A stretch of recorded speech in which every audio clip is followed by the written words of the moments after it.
congratulations to the winner, Daniel Weller. Daniel Weller won it in 7 hours, 7.5 hours, which was a new course record.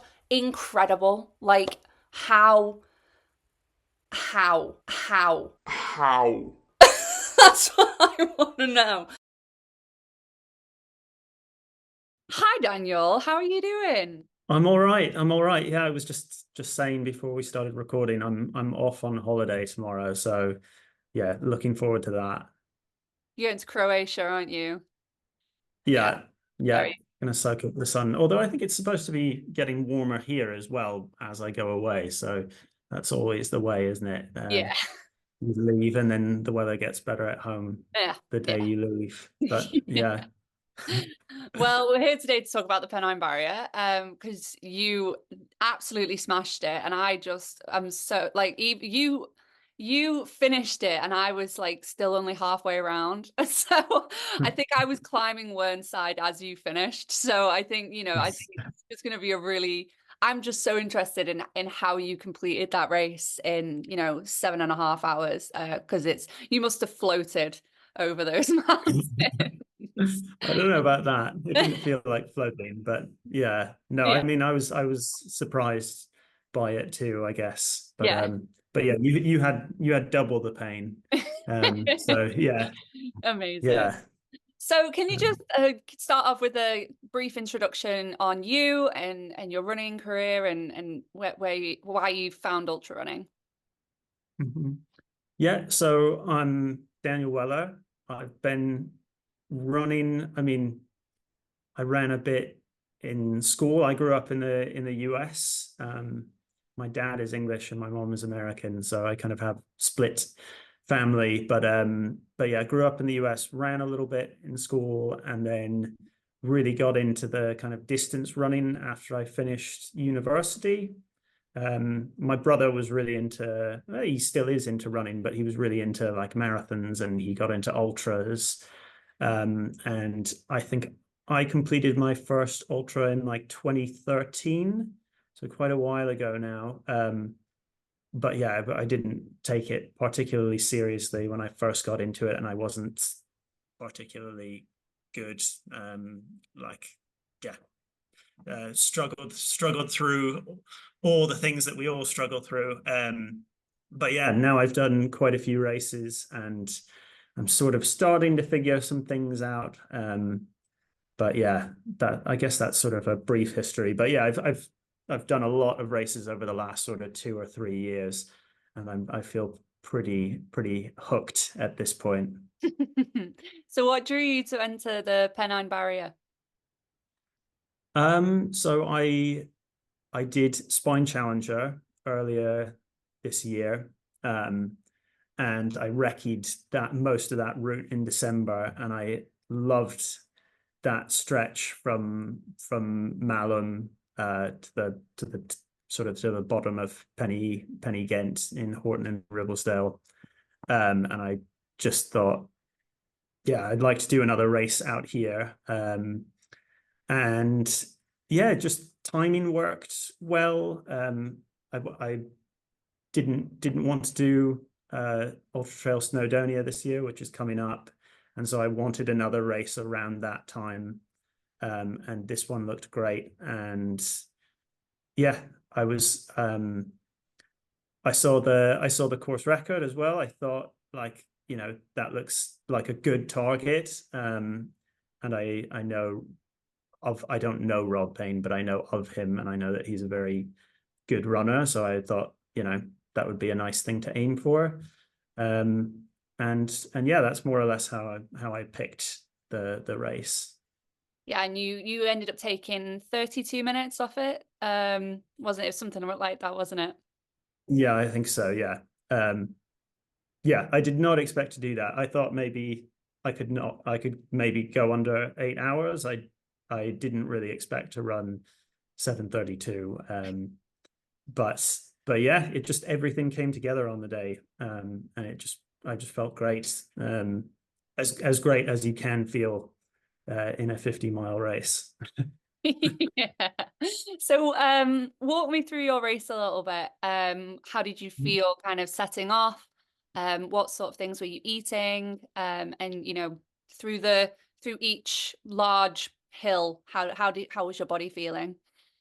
Hmm. So I had planned to go out sort of aggressive because that's not really something I'm very good at. I think I'm always a bit of a like a slower starter. But but yeah, I was not. I was probably running in third or fourth for most of the first well, at least the first 10 miles, and then I was sitting in second for maybe up until about the second checkpoint. Um, but yeah, I felt like I was moving at a pace that I thought I could potentially sustain for 50 miles. I was hoping if things went well, I could sustain that. And I felt like although the plan was to be aggressive with pacing, I was like, no, I'm going to be aggressive but sensible. Yeah, I felt good. I was trying to eat a lot, so mainly gels, and I think that made a big difference. And I really don't do well in the heat, so I was really happy that it wasn't hot. I mean, it was actually pretty cold at some points, but for me, that's great, and that's much better for me to get in food as well.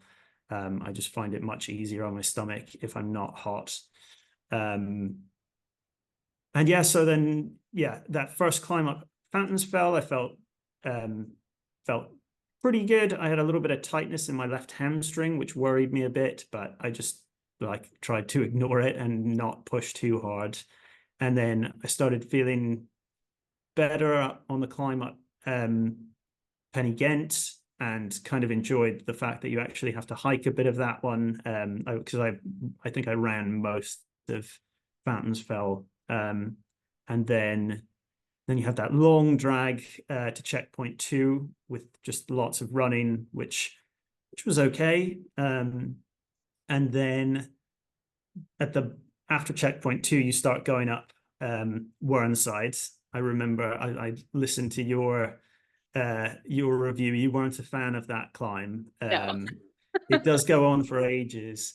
Uh, I quite liked it actually. I mean, part of it was that I overtook Liam Mills, who ended up finishing second. He had been running in first, and I overtook him just coming out of that checkpoint, and I had downed a massive gel with loads of caffeine in it, and I was like, okay, this is where like the race is on. So I did push pretty hard up that hill, and I actually think that was a good thing because you probably remember it's cold up there. It was really cold, so windy, really exposed, and I don't know, it just felt colder than anywhere else in the race, I think. And yeah, I didn't like stop to put my jacket on or anything. So I was just trying to run through the discomfort.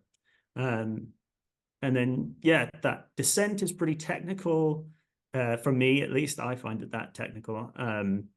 So that I just tried to take that like relaxed. And then, yeah, then the rest was kind of just like push as hard as you can, get to the top of Ingleborough, get down Ingleborough, go up Fountains Fell again. Um, and yeah, at that point, I looked at my, I don't know where it was exactly, maybe coming down Ingleborough, I looked at my watch and it was predicting that I would finish in 7:36. And I thought, wow, okay, actually I could maybe do 7:30. So from there on, I like kind of increased the effort a bit. Like, I tried to run everything.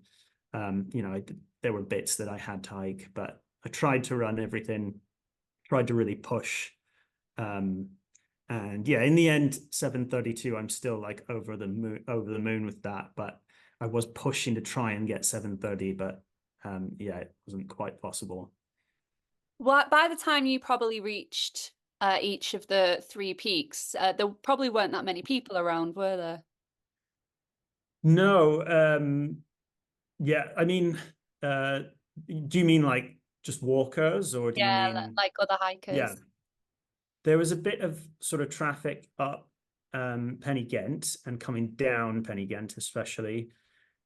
Whernside, not much. I saw quite a few of the GB Ultras team coming up Whernside as I was going down, so that was cool. They were all really like supportive. I saw Kim Collison as I was going down too, so I was a bit starstruck there. And yeah, um, saw Ellis Bland going up Ingleborough. That was nice. But yeah, like most there weren't like a whole lot of walkers out and about on those slopes.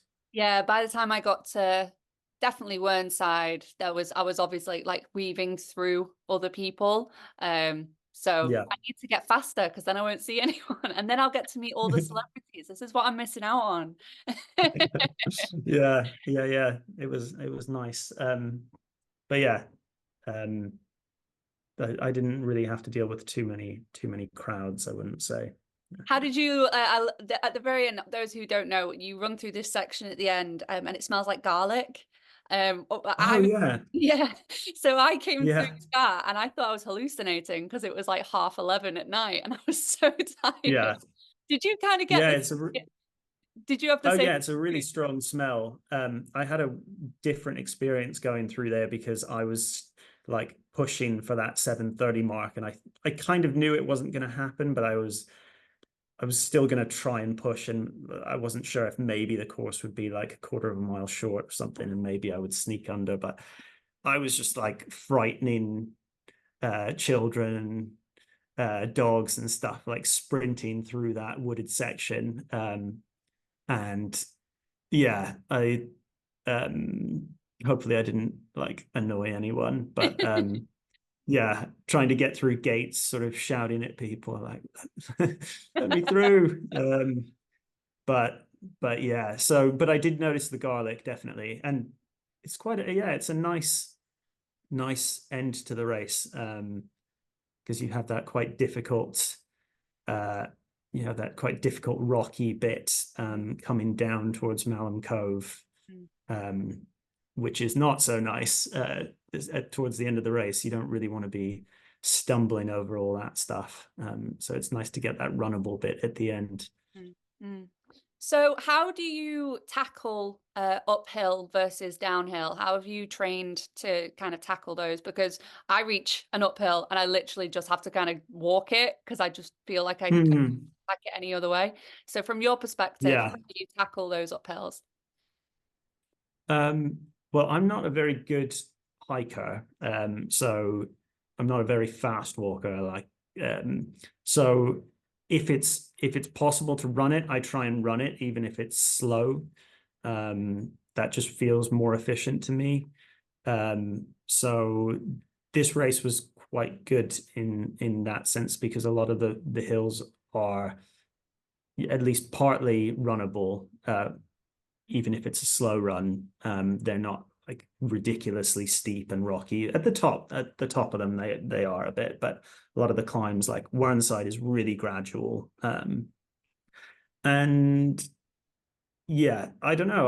I guess I practice that quite a bit. I live in Oxford, so I run in the Chilterns, which are like pretty short, gradual hills. So I do a lot of hill running. I don't get to practice hiking in mountains very much. Um, so I guess I practice that, so I'm better at that. Going downhill, I don't think it's my strength, especially on technical stuff. I feel quite like not that confident on that. If it's a gradual downhill and it's runnable, then I'm better at that. But yeah, I try to just take it fairly. I don't think it's the worst thing in the world, and then I'll try to take your downhills quite easy because it beats up your legs if you push them too hard. So I generally try and relax on the downhills and push the uphills a little bit more. So, you were quite ahead of Liam Mills towards the end, weren't you? You were a good chunk of time. How did it feel did you feel like I know you were going for the sub 8, but did you also kind of feel like you were being chased a little bit or? I did for a while. I think basically till I got to um towards the bottom of Whernside, and I was sort of asking a few people if they could see anyone behind me. So I was still definitely running scared at that point. Once you get down to the road there, you can actually sort of turn around and look at what's behind you. And it was clear enough that I could see fairly far behind me, and I couldn't see him.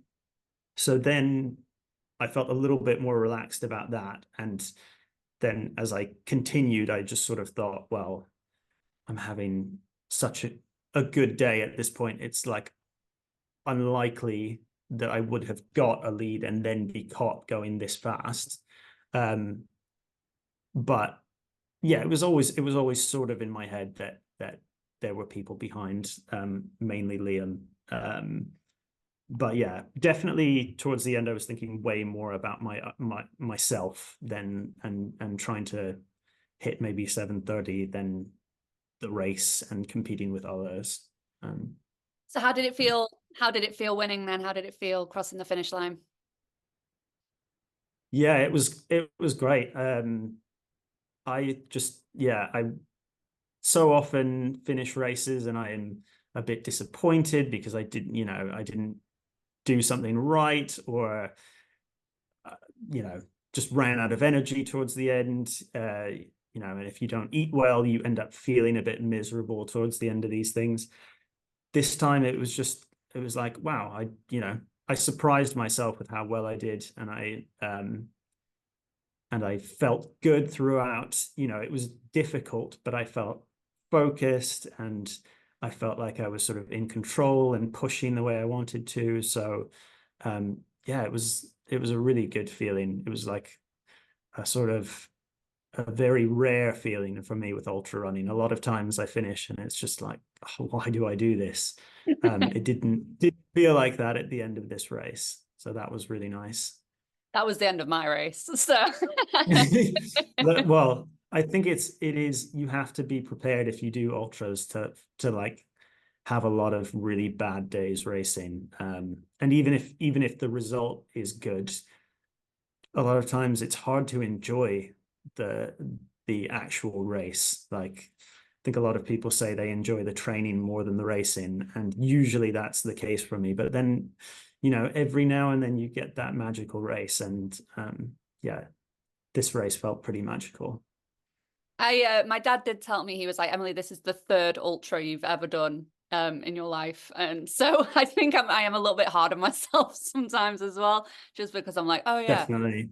I ran Yeah. my first marathon last year and now I've like ran my third Oh, ultra. So I did well to just yeah, definitely, definitely. And yeah, you just pick up so much through experience, as well. And you kind of have to, as much as you can hear from other people what you should be doing, you kind of have to go through it all to start learning those lessons. Yeah, I, I've done, I don't know how many ultras I've done now, but I don't know, maybe 30 or something. Maybe that's a bit too much, maybe 20.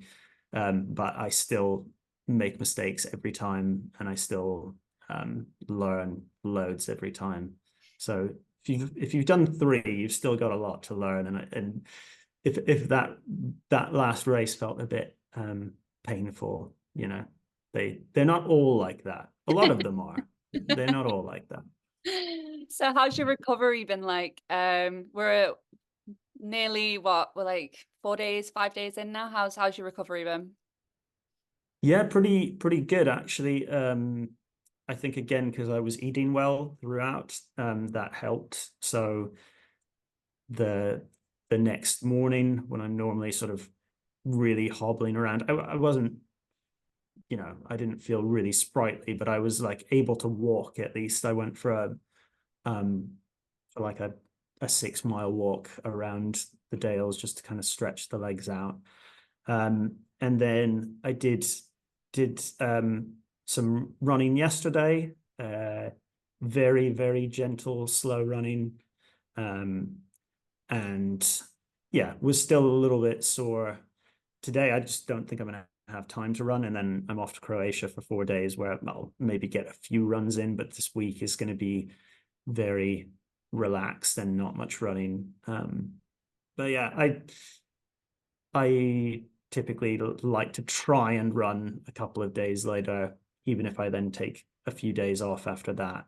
I like to just kind of try and flush things out. I'm not really sure whether that has any scientific basis, but I like to do that. Yeah. Yeah.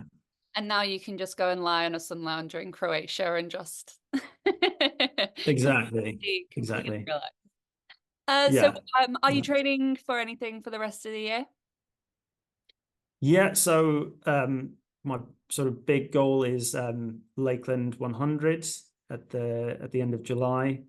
So yeah, I'm I'm also doing the first 50K of Race to the Stones in early July. So that's just a couple weeks before Lakeland. So I think that's going to be more of like a warm up.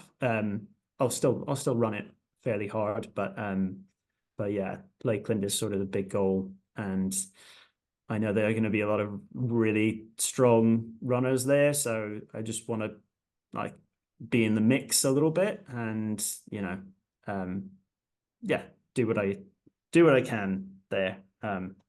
But yeah, that's a sort of big goal for this year. Will we be seeing you at any of the Spines big races later on in your career, do you think? Um, Maybe. I mean, I enjoy it. Well, I enjoyed parts of Challenger. I really suffered through other parts of it. Um, so and you know, I have some credit to use towards an entry there. So I don't think I'm ready for full spine yet. In Mm. fact, I know I'm not ready for that. I'm just not mentally willing to go through that yet. I'd quite like to go back to Challenger. Um, I feel like I have a bit of like unfinished business with that. I don't feel like I really did what I, I feel like I could do better there. Um, but yeah, I next January I'm in for the ARC 50 miler. I just signed up for that not too long ago, so that I'll be doing that in January. Amazing. Well, thank you so much for coming on with me. I'm Yeah, inspired. thanks for letting me ramble on. I I, talked a lot, no, I love but I guess it. that's the idea. Yeah. Yeah. And you've inspired me, and it's amazing to see how good your race went in comparison to mine. And I can also, Oh, you know, 10 years down the line, I might also do it in 7.5 hours.